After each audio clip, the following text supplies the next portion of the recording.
सध्या राज्यामध्ये महायुती सरकारने सुरू केलेल्या जनकल्याण योजनांची माहिती मिळावी या दृष्टीने भाजप पक्षाकडून लाभार्थी सन्मान यात्रा सुरू करण्यात आली आहे।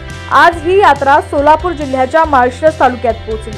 माळशिरस शहरातील माळशिरस ग्राउंडवर संध्याकाळी 5 वाजण्याच्या सुमारास ही यात्रा धडकली। यावेळी केंद्र आणि राज्य सरकारकडून ज्या काही योजना राबवण्यात येत आहेत त्याची सर्व माहिती यात्रेच्या निमित्ताने देण्यात आली।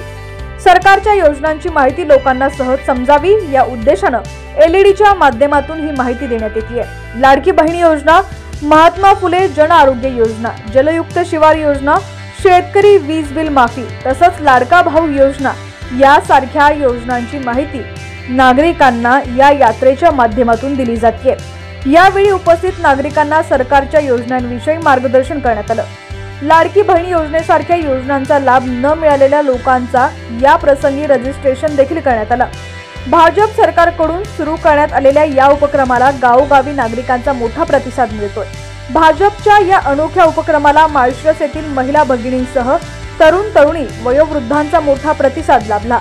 विशेष म्हणजे या प्रसंगी योजनांची माहिती जाणून घेण्यासाठी आलेल्या लोकांसाठी खास खेळांच्या स्टॉलचं देखील नियोजन करण्यात आलं होतं।